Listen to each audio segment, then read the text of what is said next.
جو اس کا ایک سٹینڈرڈ ہوتا ہے وہ بڑھ جاتا ہے، ٹھیک ہے، اس کے اوپر لوگ اعتبار کرتے ہیں۔ اچھا، گروپ ڈیسیجنز میکنگ کے حوالے سے ڈس ایڈوانٹیجز بھی ہیں، ٹھیک ہے۔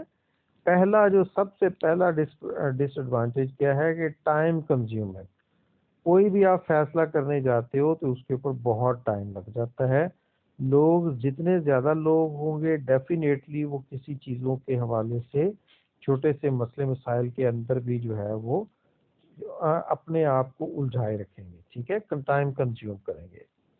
پھر اس کے اندر مائنورٹی جو ہوتی ہے وہ اس کی ڈومینیشن بعض دفعہ پائی جاتی ہے، کہ ایک شخص جو ہے وہ بعض دفعہ پورے گروپ کے اوپر ہیوی ہو جاتا ہے۔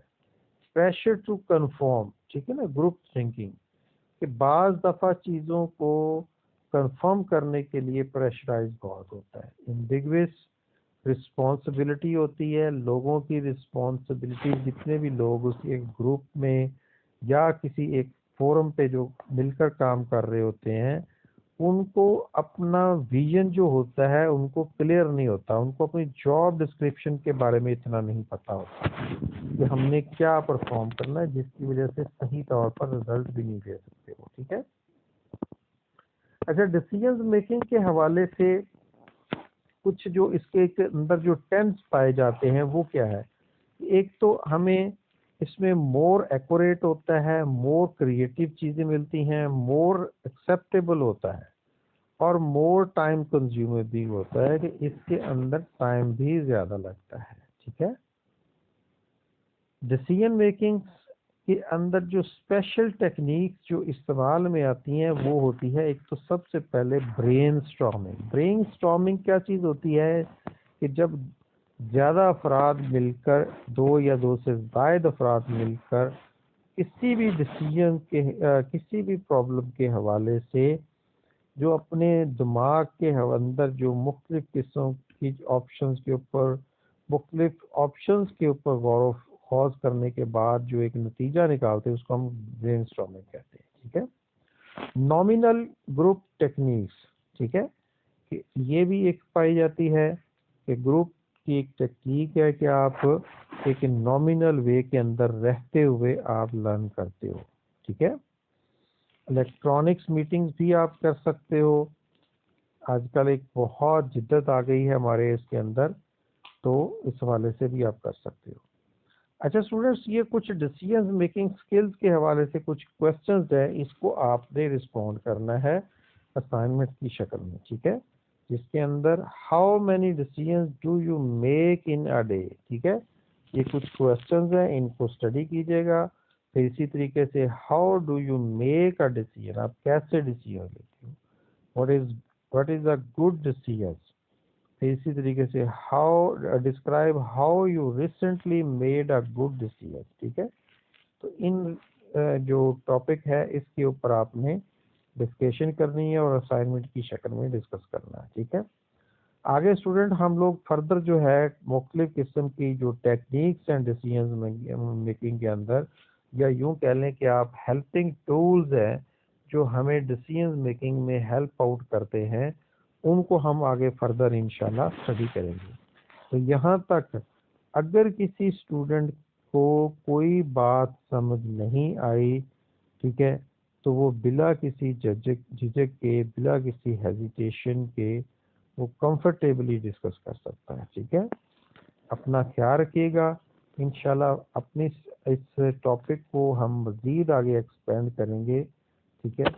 تو اپنا خیال رکھیے گا اور ساتھ ساتھ میں اسٹڈی کو اپنی کو کنٹینیو کیجیے گا، ٹھیک ہے۔ تھینک یو جی، اللہ حافظ۔